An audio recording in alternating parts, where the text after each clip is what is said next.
na tunazungumza hapa ili kutoa pia elimu. Kutana na aina yoyote ya unyanyapaa ambayo ukiangalia unasema sasa hii huyu kaninyanyapaa kweli au hili tukio hili ni la unyanyapaa?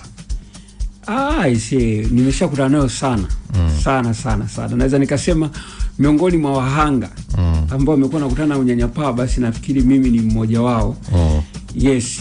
Nimeshakutana na matukio unyanyapaa, kwanza kabisa kutoka kwa waviu wenzangu. Watu wanaoishi na viviu.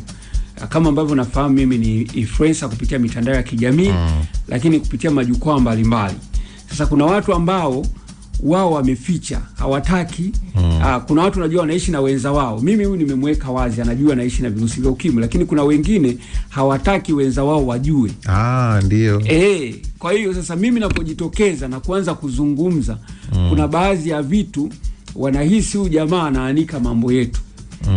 Kwa hiyo zile attacking zinakuwa ni nyingi, zile bullying zinakuwa ni nyingi sana.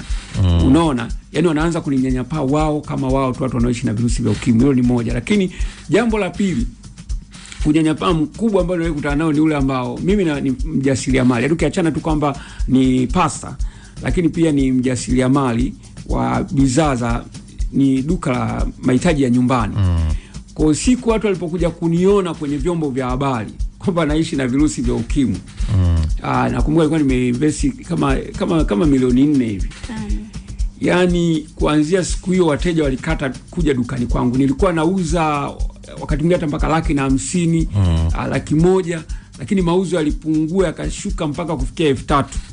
Unauza 3,000 kwa siku. Na sababu kubwa ni watu wameniona kwenye vyombo vya habari nikijitangaza kwamba naishi na virusi vya ukimwi. Kwa hiyo wakaanza kupoint, yani kwamba msiende pale, yule anaishi na virusi vya ukimwi. Lakini zaidi sana wakawalisisha mpaka watoto.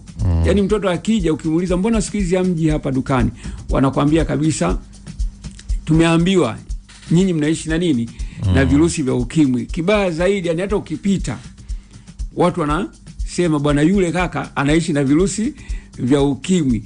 Lakini wakaanza kutoa mpaka direction, ukivuka ile nyumba ambayo anaishi yule kaka anaishi na virusi vya ukimwi, ambaye anapiga makelele kwenye vyombo vya habari na mitandao ya kijamii, ndio utaingia sehemu fulani. Mke wangu akipita kwenda sokoni, yule pale dada msimuone vile na uzuri ule anaishi na virusi vya ukimwi.